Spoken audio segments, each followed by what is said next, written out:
So now the interesting thing has happened that Governor Greg Abbott has figured out his place in history. And he has picked a winning position in history. And this is something that I had detected. I've been mulling this over for a few days. And I need to kind of make sure to title it the older liberals, like these late boomer liberals and early Gen X liberals.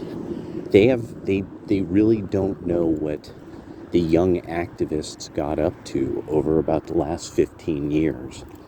So they really don't understand the tactics that their activists, especially the progressives and then the Antifa goons, what they were up to over all this time, and the kind of things that they did. Now, one of the things that hit me is if I want to look it up again, because I want to see if it's still on there. Ann Barnhardt's video on the Vendée massacre and what will happen when Obama's plan is hatched. But key to this was that she went through a history of the Vendée massacre and the French Revolution.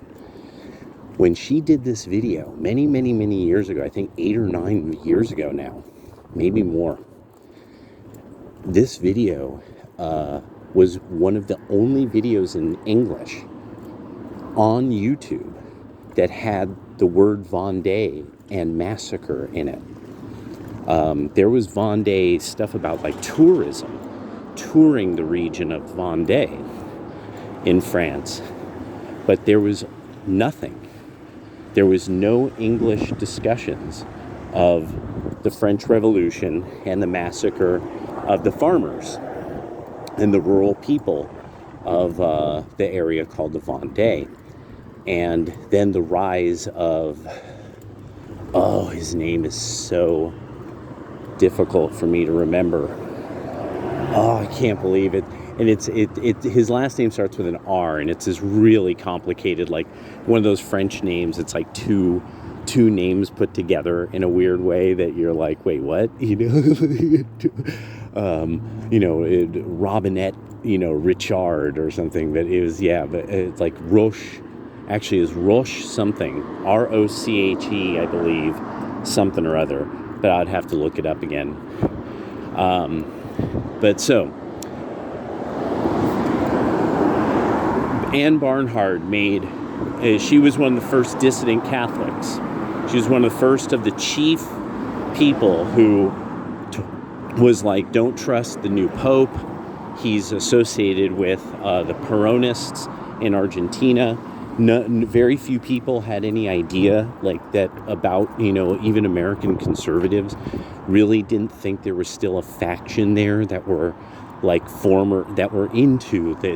they basically benefited off of the system that that Perón and his people put together, and that's what was operating Argentina. Like how most people don't know, because of Klaus Barbie, there's a fascist narco state that ran that Bolivia was literally a fascist narco state. I think from like in the 70s and 80s or something. And its actual governmental form was fascist. And you never hear this. You never hear people mention that about Bolivia. So the thing that Anne did that was so fantastic is she mapped out how similar the Vendée massacre and the setup to the Vendée massacre was. You could see the parallels with America and this idea of you stand up against the dictates of the government, and it's small dictates, and the whole point being was that at some point, this revolution or this whatever their movement is, these people, it's not really bothering them. So they're like, yeah, okay, viva la revolution, whatever, I guess I hope things are okay in Paris. You need some wheat. okay, fine. That's because, the idea of them having to hand something over to a local lord or something like that, but once it started to become, we are now, your local lord is going to lose their power, the and then we're going to choose the priesthood of your local church and this and that's when it all came apart, and the government started massacring, the revolution started massacring the people of the Vendée. So she made this great parallel between what you're actually seeing of the build-up to this, and that we will see that happen. We will actually see the Democratic Party having weird groups of violent proxies that will menace people and menace communities. And she was totally correct. She was years ahead. She was years and years ahead on this. And many people who are right-wing, whether they liked her or not, knew who she was. And eventually she just kind of tried to sort of vanish, and she's in her own little circle because she's also an adherent Catholic. So a big part of it is she's like, I'm not doing this to get famous. I'm warning everybody before things get terrible. And now I'm going to go and, just live a life, and her whole thing was she was an investment, she ran an investment fund, or was working in an investment fund, and she stopped working in the investment fund because she started to find during the Obama administration that she no longer could guarantee certain safety of certain assets, and she just couldn't guarantee anymore almost anything. She's like, all the numbers I get all the time now are just garbage. She's like, I look, none of this is making sense. The numbers in finance don't make sense. She called it way ahead of time. Because what she called what happened recently with the dot-coms plus COVID. Because what really was going on with the dot-coms plus COVID is, at some point, the venture capital started to ask, what was starting to happen was that people were finding out these companies were getting pumped full of venture capital, but there's nothing, they're not producing anything. So that's why you're seeing all of these layoffs in journalism. That's why you're seeing just all the bets that was going to work, that there would be a market end of the revolution, that you would be able to market Google News, that you'd be able to market AdSense, all of that. Well, it's all fallen apart. And it's because the people don't like being dictated to in that way about leftist politics and leftist sentiments. And so the progressives have fucked themselves in this. These companies are rife with them. The Democrats and progressives and people like that cannot admit this. They can never admit anything that it was them who did it and they did it wrong and now they're fucked. They can never deal with this. That's the other part of how they've also ruined their own movement. This means that they can't conceive of themselves as being at fault. And that's really not good. That's like a really bad sign. I really was thinking about this at one point. I was like thinking through, I'm like, that's actually the whole thing about kind of like when you see people who are, you had that friend who started drinking too much, or that friend who is on drugs or something like that, and that they end up, they can't bring their head down back to earth about themselves, and because they don't want it. I mean, it's easier to fantasize. And so it ends up where they are in a bad way at some point, and they're in a bad way, of course, that because it's just they're at a stage that it's like, well, they won't get sober. They won't sober up because it's just they have to be in fantasy world. They think there's something to being intoxicated that puts them in a state that makes them sort of know things, like have gnosis and such like, which is, of course, the whole reason why early Christianity says stay away from the therapeutae, because that's actually what they were. Is they were people who were a part of the ritual orgiastic Dionysian drug kind of stuff of the old days, and with Christianity there was this stoic sobriety. Even though people keep wanting desperately to make it some kind of acid religion, it most likely was not. Yeah. So I was thinking through how really it's that the left poisoned what was the old liberals. So the thing of the old left, and then the old left becoming the new left with the 70s, and then my generation, and now this new left, the true fruits of the new left. That and I don't mean that to be funny. They no longer have the sense of history that people who were activist types, they have a better sense of history in past generations. They might skew it so that it fits what they want to believe, but they were just generally more curious about history. The present generation of kind of the present activist generation, they're not that curious about history in a way that's actually kind of scary. And older liberals don't know that about the younger ones. So when you have conversations about like what the young are up to, they don't really get that. Like, no, these kids are not readers. They're picky eaters, light readers. A lot of their ideology is weird stuff that they dreamed up, or is something that they got from really kind of unqualified professors, or people that, because the college became a government-funded racket.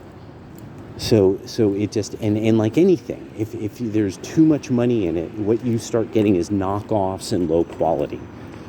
All the way to the point where now Harvard is apparently rife with Jew haters. And that this is something that the faculty itself doesn't know how to deal with, because, they are kind of in the same boat. So, they kind of agree with that club at the moment.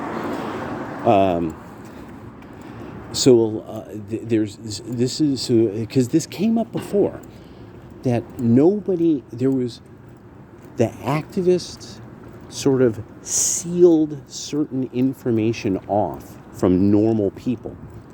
So nobody knew about all kinds of stuff that was going on.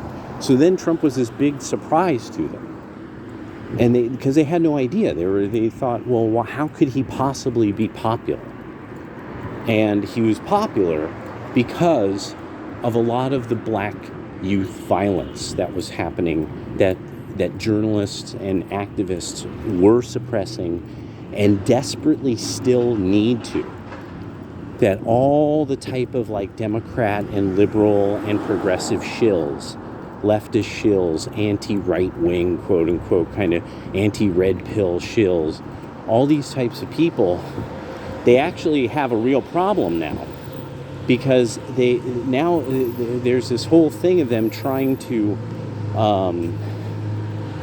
okay, let me see, let me try to, they are now trying to filter the internet for a certain type of normie.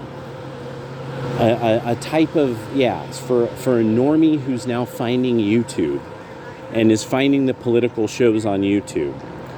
And, this is the new young person who's, got some, thing that they're doing. Oh, he's debating Ben Shapiro. He's got to be a serious person.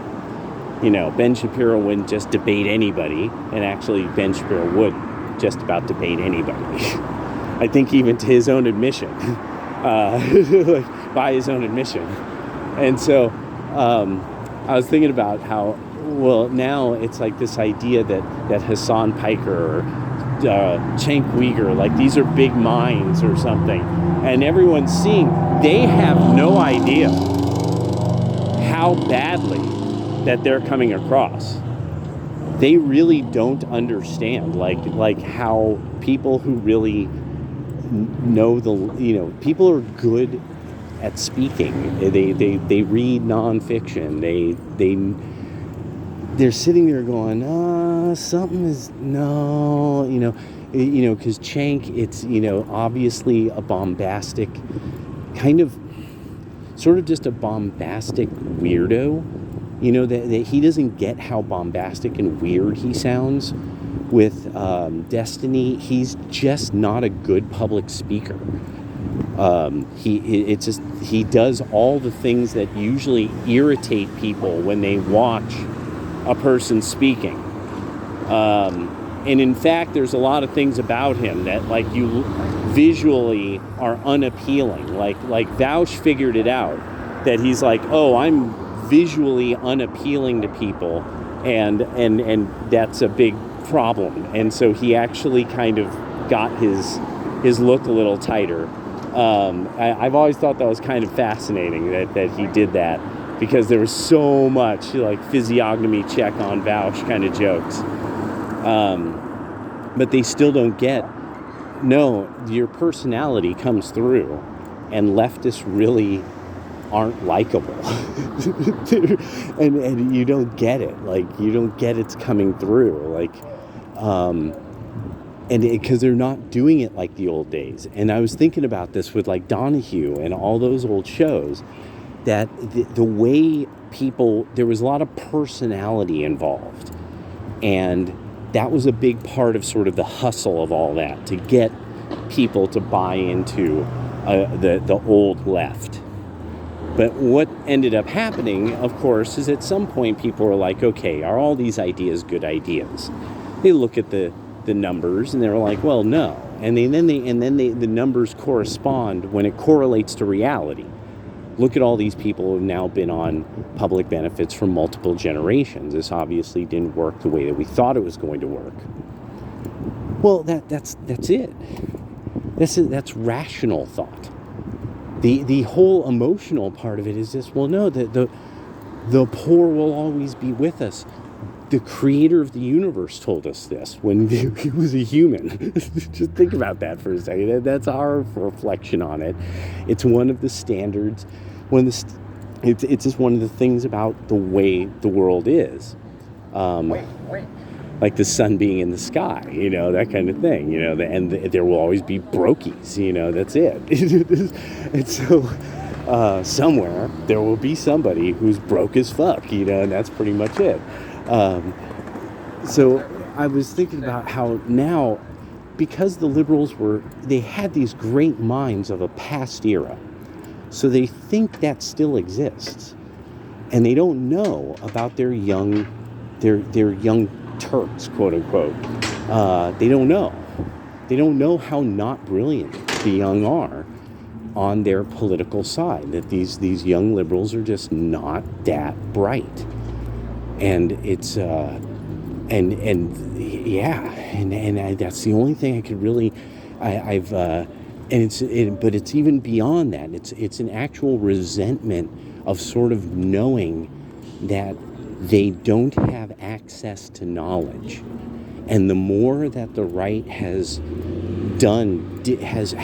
taken over journalism, it wasn't that Substack is right wing. It's just that they don't agree with the paradigm of the progressive left, and so therefore are lumped into the right wing as capitalists who disagree with us in our club. And so now, because of that, they're totally dominating journalism. And not only are they dominating journalism, they're dominating journalism at the time that they're looking at journalists getting fired by double-digit thousands in like very short amounts of time. And all of this is that's it. That's the complete changeover. And everybody is seeing it, but it's not like there's a tsunami created by this. That's yet to come. That is yet to come. The next thing I was thinking, last part of this, is, and when the liberals try to stop the deportations, it is amazingly over. It's going to be like amaze balls over for them. Nobody's going to be merciful about it. You now have half the union.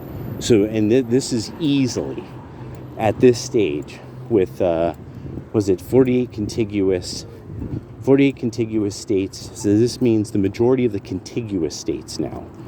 It's over. When they try to stop the deportations, they're going to get federally fucked. And people are going to love it. They're going to love it. They're going to cheer as these people are thrown in with the fucking illegals in federal prison. And it's just going to be beautiful. And it's going to end the Democratic Party. As they do, they can't help it. There's nothing they can do. It is inherent to the way that they think, the way they behave. They must lose this way. They have to, the term quintuple down. I actually came up with that. I actually came up with the whole idea of quintupling down. And then it got oddly quoted by the greatest former president. And so I was kind of like that, that he worked that into something. They always quintuple down, and I'm like, yes, they do, sir. And really, I never heard anybody use that, and I was the one. I had used it on Twitter a whole bunch when I was still on there. I had used it on here, and so that's what I'm thinking right now. When that people are going to want revenge, but it's really going to be that it's just going to be the legal slog. It's going to be the legal slog, and there's going to be a lot of Democratic donors that are simply not going to enjoy donating to that level of lawfare. There's going to be a lot of young people who are going to be like, I've got a great job right now. I don't really like this guy, but I've got a great job. There's going to be dudes who are like, my girl has a kid. I've got to feed our kid.